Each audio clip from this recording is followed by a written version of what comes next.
Hi, this is Brett Sackett with PASCO Scientific. And today I'm here with JJ Plank. All right, and so what we're going to do is we're going to take a look at the new wireless force acceleration sensor, and this is our newest wireless sensor in PASCO's new line of wireless sensors. And this one is going to allow us to measure plus or minus 50 newtons of force.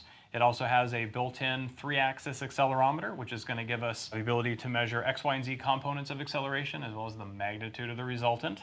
And there's also an internal gyro sensor, so we can get angular velocities around X, Y, and Z axes. So let's look at the accessories, JJ. Cool.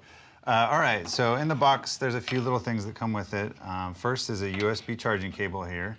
The wireless force acceleration sensor has a rechargeable battery inside of it. We can use this USB cable to connect it to a computer or a power source to help keep that battery charged. Two of the smaller accessories, a rubber bumper and a metal hook, both mount to the front of the sensor, the front of the force sensor. And the last is this long thumb screw that we can use to mount the wireless force acceleration sensor to the top of a PASCO Dynamics card, just like that. All right, well, let's power it up and let's see what the data looks like. I'm going to turn on the wireless force acceleration sensor here. There's a button, and this button powers up the sensor. You'll also notice this port here is the USB port that you use to keep the sensor charged. And we can also use this for data collection. And when you're collecting data using the USB port, you can achieve faster sampling rates. Okay, great. So I'm using PASCO Capstone software right now, but the wireless force acceleration sensor will work with SparkView software.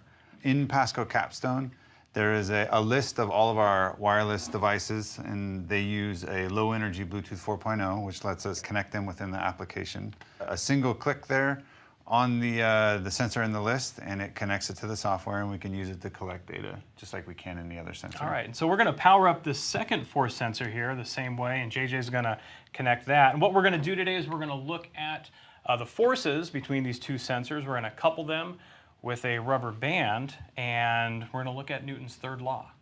All right, great. So it's important to note that the measurements the force sensor makes are directional. Some are positive, some are negative. And if we have the two force sensors facing each other like this, we want to change the sign on one of them. So positives in the same direction and negatives in the same direction. So JJ is going to change the sign on one of these force sensors. And you'll notice on the force sensor, there is a coordinate axis. And this tells you which direction is positive for X, Y, and Z. All right, so I'm going to bring up a graph here, and I'm going to put the force sensors into this graph. They're going to be plotted along the same axis there. And now, another thing that we want to do is we want to zero the sensors, and we're going to do that in the software. And all we need to do is just make sure we have the right sensor selected, and then we'll click that little 0 button. All right, so while JJ is zeroing those sensors, I'm going to take this rubber band now and connect the force sensors up, and I think we're ready. We're ready. Let me go ahead and click start here. Grab that guy. All right, and we're going to pull these sensors apart from each other, and you can see that the forces are equal and opposite. Very cool. That's some good physics right there. All right, well, thanks for watching. If you have any more questions about the wireless PASCO force acceleration sensor, go to www.pasco.com.